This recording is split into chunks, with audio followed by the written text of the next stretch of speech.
Good morning and happy blessed Friday. I was thinking about something. I was thinking about integrity, honesty and integrity.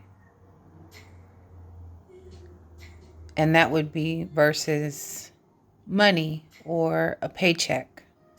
So, honesty and integrity versus a paycheck or a job. Have you ever been with a company or organization where the longer you're in it, the layers begin to peel back? And you get to see the ways in which they run.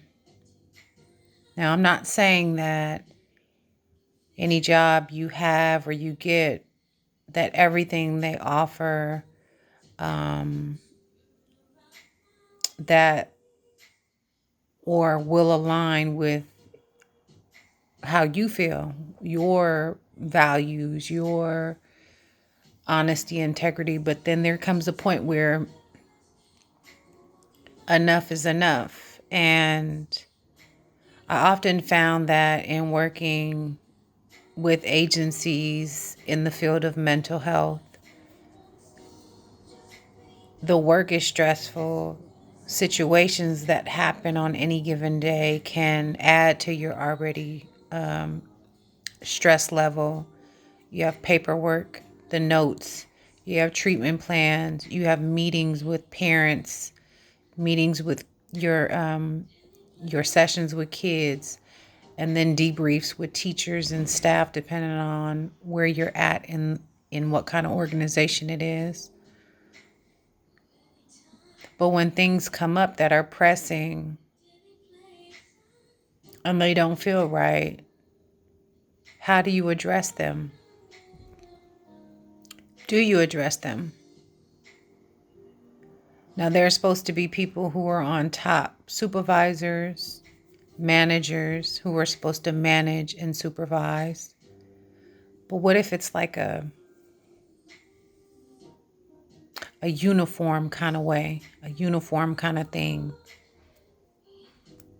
You know, like one of those things where you feel it's not right, the way situations are handled,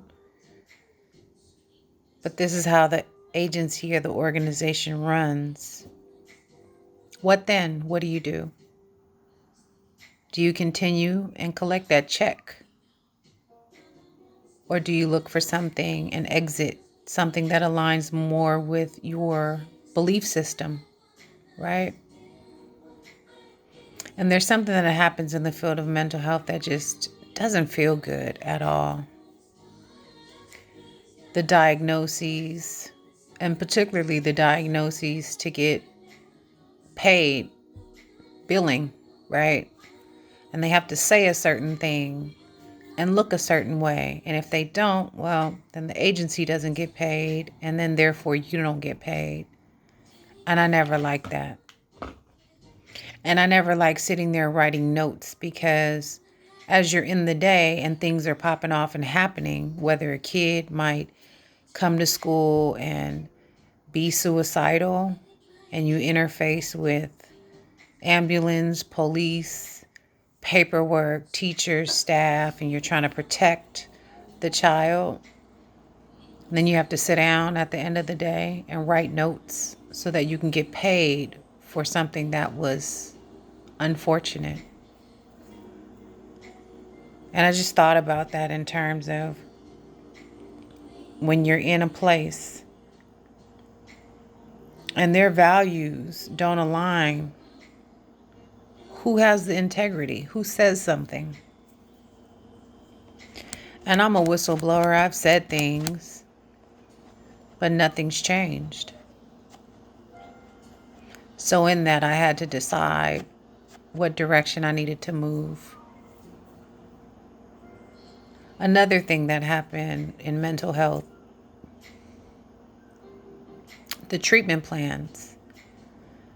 The treatment plans would sound like how doctors speak to patients who come into the hospital and they diagnose them with something.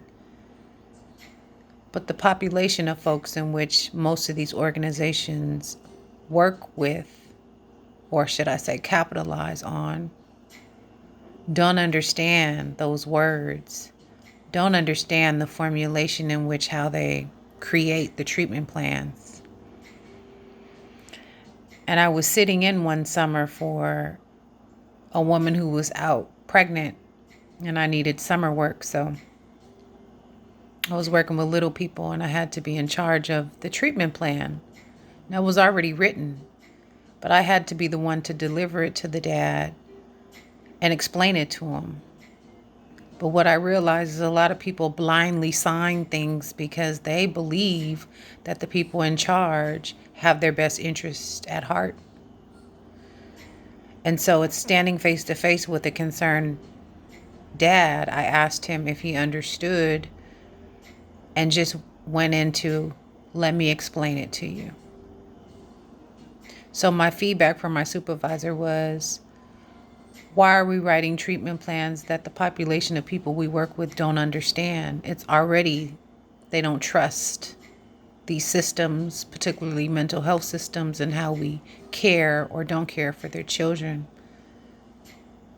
That was my pushback.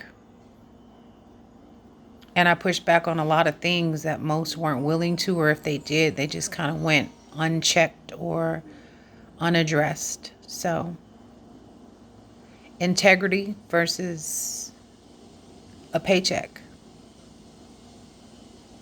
Just the thought. Thank you for listening. I love you. Happy Blessed Friday.